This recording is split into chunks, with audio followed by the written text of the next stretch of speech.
बिस्मिल्लाहिर्रहमानिर्रहीम। अस्सलाम वालेकुम डियर स्टूडेंट्स, मैं हूं आपका मैथमेटिक्स इंस्ट्रक्टर अली अहमद और मैं आपको मैथमेटिक्स बाय अली अहमद में खुशामदीद कहता हूं। और अगर अभी तक आपने मेरा चैनल सब्सक्राइब नहीं किया तो इसको ज़रूर सब्सक्राइब करें और बेल आइकन पर क्लिक करें ताकि मेरे आने वाली हर वीडियो आपको बर वक्त मिल सके। जैसा कि आप जानते हैं कि हम क्लास इंटरमीडिएट पार्ट 2 का जो मैथमेटिक्स का कोर्स है वो पढ़ रहे हैं और लास्ट टाइम हमने चैप्टर 1 कंप्लीट कर लिया था। आज हम चैप्टर 2 जो कि डिफ्रेंसीशन है इसके बारे में हम अपना काम जो है वो स्टार्ट करेंगे। इसको स्टार्ट करने से पहले हम इसके बारे में कुछ चीज़ें हैं वो डिस्कस कर लेते हैं। सबसे पहले ये जो आपका चैप्टर है ये पेपर के पॉइंट ऑफ व्यू से बहुत इंपॉर्टेंट है। उसकी रीज़न ये है कि इस चैप्टर में से तकरीबन 4 से 5 MCQs और 8 से 9 शॉर्ट क्वेश्चंस और एक लॉन्ग क्वेश्चन जो है वो लाजमी पेपर में पूछता है। जो पेपर सेटर है वो इस तरह से पेपर सेट करता है। तो इसका मतलब ये है कि तकरीबन 25 से 30 मार्क्स का जो पेपर है वो सिर्फ इस चैप्टर में से जो है वो आपका बनेगा। तो इसलिए ये जो चैप्टर है ये आपने अच्छी तरह से समझना है। और दूसरी जो मेन बात ये है कि ये चैप्टर हमने जो पढ़ना है अभी इसमें वो चीज़ें हैं जो आपने पहले बिल्कुल नहीं पढ़ी हुई। डिफ्रेंशिएशन जो है ये बिल्कुल नई चीज़ है आपके लिए, तो इसको आपने अच्छी तरह से अंडरस्टैंड करना है। ठीक है जी, तो आइए स्टार्ट करते हैं। सबसे पहले हम डिफ्रेंशिएशन का इंट्रोडक्शन जो है वो थोड़ा सा हम पढ़ लेते हैं। दो मैथमेटिशियन से पहले नंबर पर है हमारे पास सर आइजक न्यूटन, जो कि बहुत बड़ा मैथमेटिशियन था, फिज़िक्स में भी इसने काम किया। और दूसरा है गॉटफ्रेड विल्हेम लीबनिज़। इन दोनों मैथमेटिशियंस ने 17वीं सेंचुरी के अंदर सबसे पहले इंस्टेंटेनियस रेट ऑफ चेंज का कॉन्सेप्ट दिया था और इन दोनों ने इंडिपेंडेंटली डिफरेंशियल कैलकुलस जो है वो डिस्कवर की थी। कैलकुलस जो कि एक मैथमेटिक्स की एक ब्रांच है, उसमें हम दो चीज़ों के बारे में पढ़ते हैं, वो है डिफरेंशियल कैलकुलस और इंटीग्रल कैलकुलस। तो ये चूँकि हमारा चैप्टर डिफ्रेंशिएशन के बारे में है, ये सारी चीज़ें जो हैं ये डिफरेंशियल कैलकुलस का हिस्सा है। ठीक है, अब ये जो रेट ऑफ चेंज है ये एक्चुअली दो तरह का होता है, एवरेज रेट ऑफ चेंज और इंस्टेंटेनियस रेट ऑफ चेंज। और यहाँ से अपनी बात मैं कंटिन्यू करने से पहले मैं आपको बताता चलूँ, मेरा एक लेक्चर है जिसमें मैंने डिफ्रेंशिएशन क्या होती है, रेट ऑफ चेंज क्या होता है, इसका प्रैक्टिकल यूज़ क्या है, ये इसकी ज़रूरत क्यों पड़ी, वो सारी चीज़ें मैंने उसमें बयान की हैं। तो अगर आप वो मेरा लेक्चर देखना चाहते हैं तो उसका लिंक मैं डिस्क्रिप्शन में दे देता हूँ, उसको आप देख लीजिएगा। इसको हम यहाँ पे ब्रीफली थोड़ा सा इसका इंट्रोडक्शन पढ़ लेते हैं। सबसे पहले मेरे पास है एवरेज रेट ऑफ चेंज। ये क्या है, देखें यहाँ पे मैंने एक एग्जांपल ली है कि ये आपका पॉइंट ए है, ये पॉइंट बी है। अगर कोई पार्टिकल ए पॉइंट से बी तक मूव करता है, यहाँ पे टाइम अगर मैं टी कंसीडर करूँ, यहाँ पे t1 है और इस पॉइंट पे इसकी जो पोजीशन थी वो s ऑफ t है अगर, और यहाँ से उसने जब डिस्टेंस कवर किया तो ये s ऑफ t1 कह दिया इसने। ठीक है, तो इसका जो रिलेशनशिप है टाइम का डिस्टेंस के साथ उसको हम कुछ इस तरह से डिफाइन करेंगे। ये है s of t1 minus s of t, मतलब फाइनल पॉइंट में से इनिशियल को माइनस, चेंज इसी तरह निकालते हैं ना, फाइनल में से इनिशियल को माइनस कर देते हैं। और डिनोमिनेटर में हमारे पास टाइम है t1 माइनस t, जिसको आप एवरेज स्पीड का नाम देते हैं। तो ये actually average rate of change है।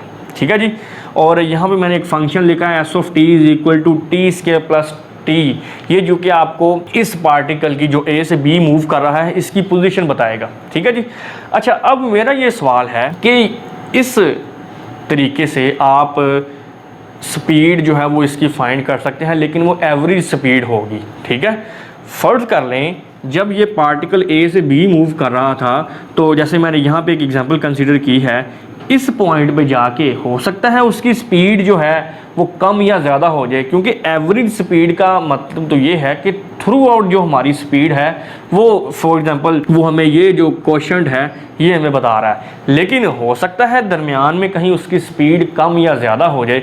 अगर मैं आपसे ये कहूँ कि ये टी टाइम जो है वो 0 है और ये एंड तक उसे यहाँ तक पहुँचने में जो टाइम उसने लिया है वो t इज़ इक्वल टू 5 है, मतलब 5 सेकेंड अगर उसकी हम यूनिट जो है वो सेकेंड अगर हम ले लें तो।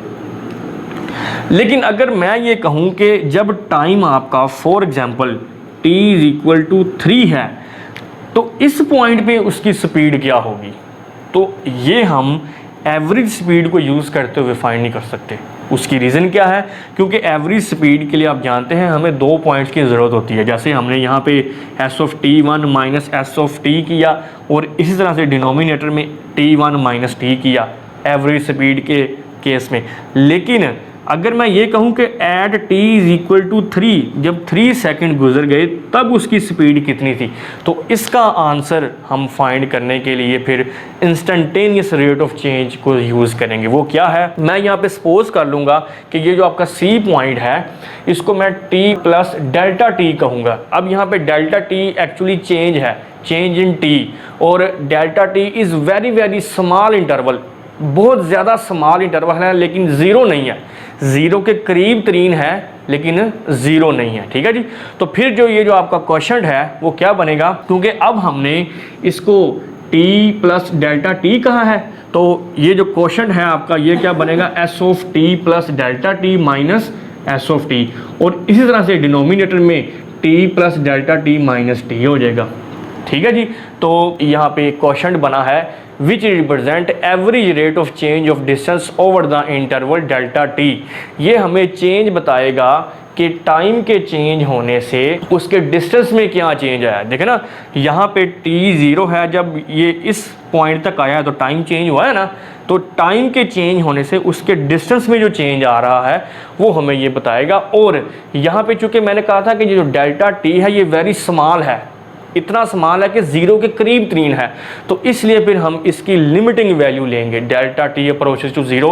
अब ये जो लिमिट का कॉन्सेप्ट है ये हम चैप्टर 1 में पढ़ चुके हैं, अगर आपने वो मेरा लेक्चर नहीं देखा तो इसका भी लिंक मैं डिस्क्रिप्शन में दे देता हूँ, आप उसको देख सकते हैं। तो ये जो डेल्टा t आपका है ये ज़ीरो को अप्रोच कर रहा है, ज़ीरो नहीं है लेकिन ज़ीरो को अप्रोच कर रहा है, ज़ीरो के करीब तरीन है, तो this is instantaneous rate of change of distance s at time t। तो इसलिए फिर हम रोज़मर्रा ज़िंदगी में बहुत सारी चीज़ों के लिए जो इंस्टेंटेनियस रेट ऑफ चेंज है उसको हम यूज़ करते हैं। जैसे मैंने आपको अभी यहाँ पे एग्जांपल दी कि अगर मुझे सिर्फ इस पॉइंट पे टाइम चाहिए तो इस पर्पज़ के लिए फिर मैं इंस्टेंटेनियस रेट ऑफ चेंज को जो है वो यूज़ करूँगा। ठीक है जी। तो उम्मीद करता हूँ कि इसकी आपको समझ आ गई होगी। नेक्स्ट हमारे पास है डिपेंडेंट एंड इंडिपेंडेंट वेरिएबल्स। ये क्या होते हैं ये देखते हैं हम। फॉर एग्ज़ाम्पल यहाँ पर मैं एक फंक्शन ले रहा हूँ y is equal to F of X, और एफ ऑफ एक्स जो आपका ये फ़र्ज कर लें एक्स स्क्वायर के इक्वल है। ठीक है जी।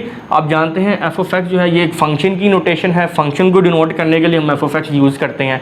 तो यहाँ पे अगर आप गौर करें y is equal to x square है, अगर मैं x की वैल्यू 1 पुट करता हूँ तो y की वैल्यू जो है वो 1 आ रही है। ठीक है जी।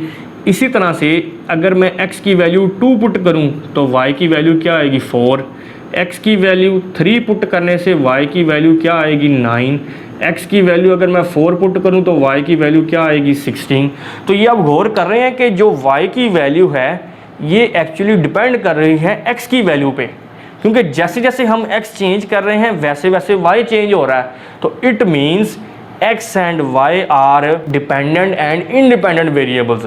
इसमें जो y है ये चूँकि x की वैल्यू पे डिपेंड कर रहा है तो फिर इसको हम क्या कहेंगे, y is a dependent variable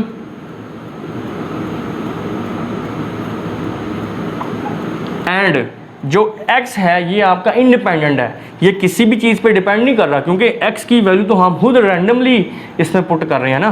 तो फिर x को हम क्या कहेंगे, x is an independent variable।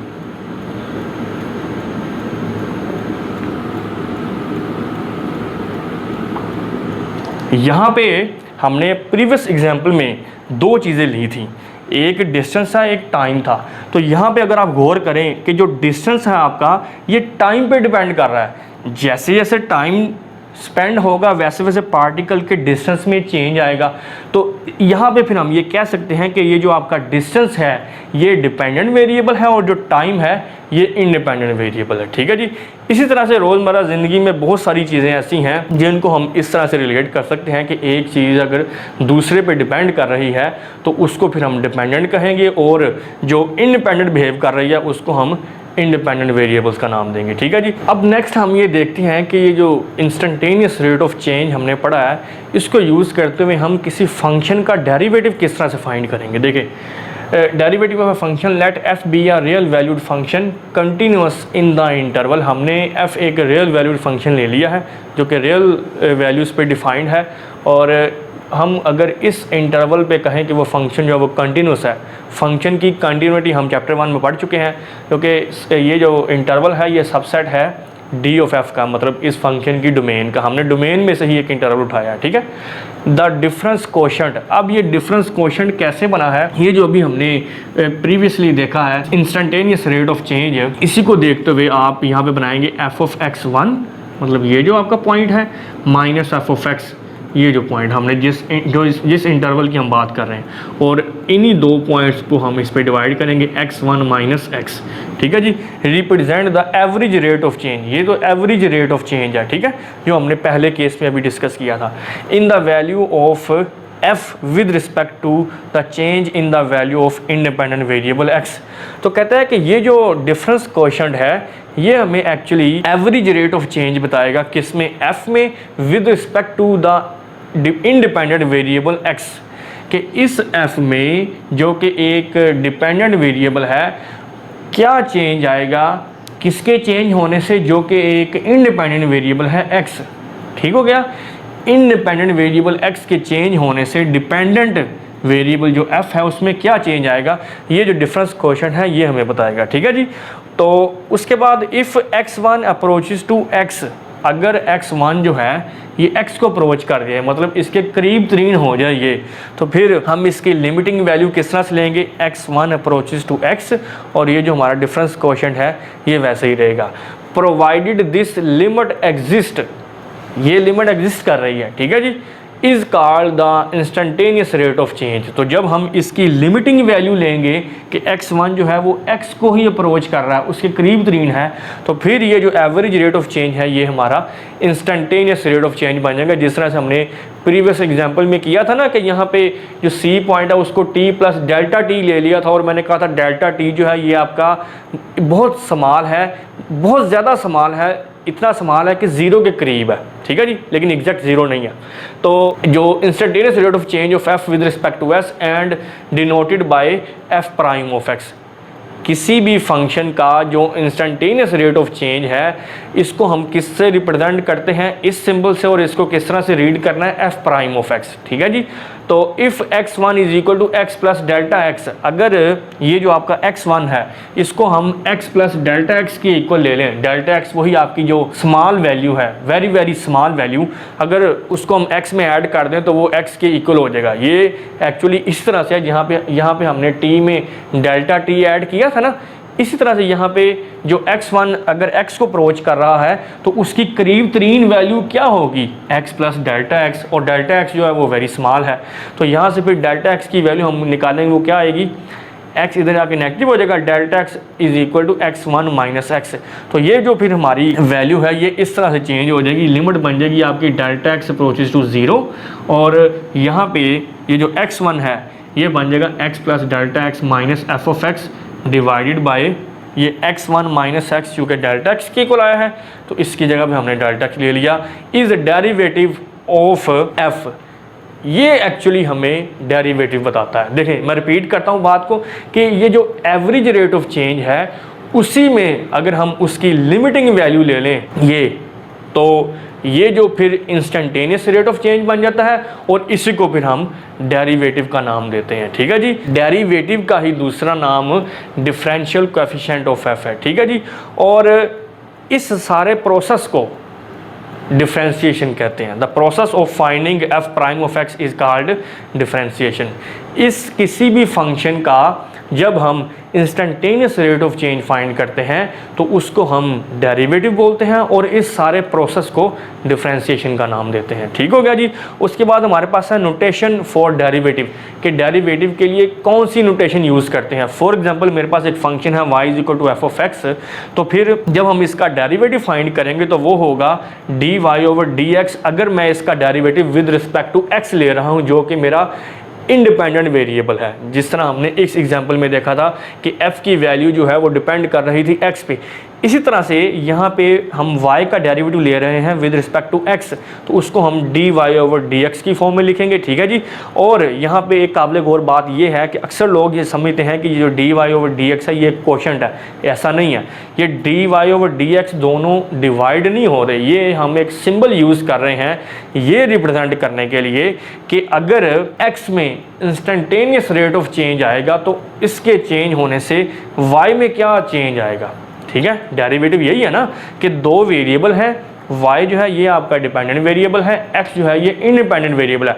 जिस तरह से हमने अभी पहले जब डेफिनेशन पढ़ी डिपेंडेंट और इंडिपेंडेंट वेरिएबल भी, उसमें भी हमने देखा था कि जो y है आपका ये डिपेंडेंट वेरिएबल है और x इंडिपेंडेंट वेरिएबल है। तो dy over dx is just derivative of y with respect to x। ये एक सिंबल है, ये क्वोशंट नहीं है, ठीक है जी।